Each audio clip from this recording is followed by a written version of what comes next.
ನಮಸ್ಕಾರ ಎಲ್ಲರಿಗೂ. Simple cook with Sush ಅನ್ನೋ ಯೂಟ್ಯೂಬ್ ಚಾನಲ್ಗೆ ನಿಮ್ಮೆಲ್ಲರಿಗೂ ಸ್ವಾಗತ. ಇವತ್ತು ನಿಮಗೆ 15ರಿಂದ 20 ನಿಮಿಷದೊಳಗಡೆ ಆಗುವಂಥ ಒಂದು ಸಬ್ಬಕ್ಕಿ ಇಡ್ಲಿನ ಹೇಗೆ ತಯಾರಿಸೋದು ಅನ್ನೋದನ್ನು ಹೇಳ್ತೀನಿ. ಸಬ್ಸ್ಕ್ರೈಬ್ ಮಾಡಿ, ಲೈಕ್ ಮಾಡಿ, ಕಮೆಂಟ್ ಮಾಡಿ. ಫಸ್ಟ್ ಸಬ್ಬಕ್ಕಿನ 15 ಮಿನಿಟ್ಸ್ ಟು 20 ಮಿನಿಟ್ಸ್ ನೀವು ನೆನೆಸಿಟ್ಕೊಳ್ಳಿ. ಸೊ ಇದರಿಂದ ನಿಮಗೆ ಸಬ್ಬಕ್ಕಿ ಬೇಗ ನೆಂದಾಗ ಇಡ್ಲಿ ಚೆನ್ನಾಗಿ ಬರುತ್ತೆ. ಸೊ ಶಾವಿಗೆನ ತಗೊಳ್ಳಿ. ಶಾವಿಗೆ ಜೊತೆಗೆ ನಾವಿಲ್ಲಿ ಏನು ಮಾಡ್ತಾಯಿದ್ದೀವಿ ಅಂದರೆ ಚಿರೋಟಿ ರವೆನ ತಗೋತಾ ಇದ್ದೀವಿ.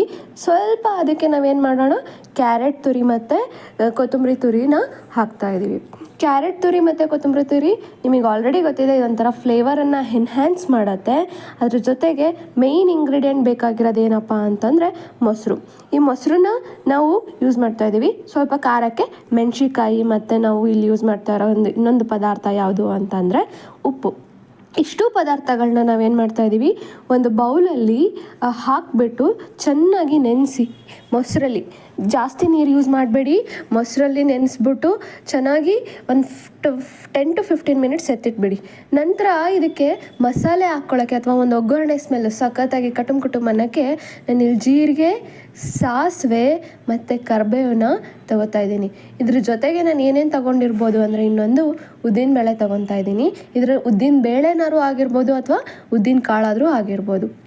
ಇದನ್ನಿಷ್ಟನ್ನು ತೊಗೊಂಡ್ಬಿಟ್ಟು ಒಂದು ಸ್ಮಾಲಾಗಿ ಒಗ್ಗರಣೆ ಮಾಡೋಣ ಸಣ್ಣದಾಗಿ. ಸೊ ಈ ಒಗ್ಗರಣೆಗೆ ನಾನು ತೊಗೊಂಡಿರೋದು ಕೊಬ್ಬರಿ ಎಣ್ಣೆ ಆರೋಗ್ಯಕ್ಕೆ ಒಳ್ಳೆಯದು, ಆಲ್ರೆಡಿ ನಮಗೆಲ್ಲರಿಗೂ ಗೊತ್ತಿದೆ. ಸೊ ಇದು ಏನದು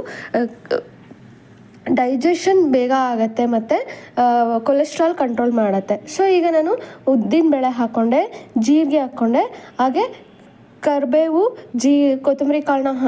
ಕರಿಬೇವು ಮತ್ತು ಸಾಸಿವೆನ ಹಾಕ್ಕೊಂಡು ನಾನು ಮಿಕ್ಸ್ ಮಾಡಿಕೊಂಡು ಒಂದು ಒಗ್ಗರಣೆನ ರೆಡಿ ಮಾಡ್ಕೊಂಡಿದ್ದೀನಿ. ಸೊ ಈ ಒಗ್ಗರಣೆ ರೆಡಿ ಆಯ್ತಪ್ಪ ಅಂತಂದರೆ ಅದನ್ನು ಬ್ಯಾಟರ್ಗೆ ಪ್ರಿಪೇರ್ ಮಾಡಿ. ಇಡ್ಲಿ ಬ್ಯಾಟರ್ ನಮಗೀಗ ರೆಡಿ ಆಯಿತು. ಈ ಬ್ಯಾಟರ್ನ ನಾನು ಏನು ಮಾಡ್ತಾಯಿದ್ದೀನಿ ಅಂತಂದರೆ ಇಡ್ಲಿ ಸ್ಟ್ಯಾಂಡ್ಗೆ ಆಯಿಲ್ನ ಅಪ್ಲೈ ಮಾಡಿಬಿಟ್ಟು ಹಾಕ್ಕೊಂಡಿದ್ದೀನಿ.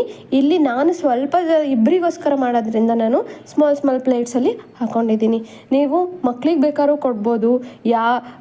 ಇನ್ನೂ ತಂಪಾಗಿರುತ್ತಲ್ಲ, ಇದ್ರದ್ದು ಹೆಲ್ತ್ ಟಿಪ್ಸ್ ಆಮೇಲೆ ಹೇಳ್ತಾ ಹೋಗ್ತೀನಿ. ಸೊ ಇದನ್ನು ನಾನು ಸ್ಮಾಲ್ ಅಂದರೆ ಒಂದು ಪಾತ್ರೆಯಲ್ಲಿ ನೀರು ಹಾಕ್ಬಿಟ್ಟು ಅದಕ್ಕೆ ಮುಚ್ಚಿಬಿಟ್ಟು ಬೇಯಿಸ್ಕೊಂಡಿದ್ದೀನಿ. ಕೆಲವೊಬ್ಬರು ಇಡ್ಲಿ ಸ್ಟ್ಯಾಂಡ್ ಯೂಸ್ ಮಾಡ್ತಾರೆ, ಕೆಲವೊಬ್ಬರು ಕುಕ್ಕರ್ನ ಯೂಸ್ ಮಾಡಿಬಿಟ್ಟು ಇಡ್ಲಿನ ಪ್ರಿಪೇರ್ ಮಾಡ್ತಾರೆ. ಬಟ್ ನಾನು ಇಲ್ಲಿ ಏನು ಮಾಡಿದ್ದೀನಿ ಅಂದರೆ ಪಾತ್ರೆನ ಯೂಸ್ ಮಾಡಿಬಿಟ್ಟು ಇಡ್ಲಿ ಬ್ಯಾಟರ್ನ ತುಂಬ ಚೆನ್ನಾಗಿ ಬಂದಿದೆ. ಇದಕ್ಕೆ ನಾನು ಖಾರದ ಚಟ್ನಿನೂ ಕೂಡ ಮಾಡಿದ್ದೆ. ಈ ಖಾರದ ಚಟ್ನಿನೂ ಸೂಪರ್ ಆಗಿದೆ. ಸೊ ಆ ಖಾರದ ಚಟ್ನಿ ರೆಸಿಪಿ ಯಾವಾಗ ಅಂತಂದರೆ ನೆಕ್ಸ್ಟ್ ವೀಡಿಯೋದಲ್ಲಿ ನಾನು ನಿಮಗೆ ತಿಳಿಸ್ಕೊಡ್ತಾ ಹೋಗ್ತೀನಿ. ಈಗ ಸಬ್ಬಕ್ಕಿ ಇಡ್ಲಿದು ಹೆಲ್ತ್ ಟಿಪ್ಸ್ನ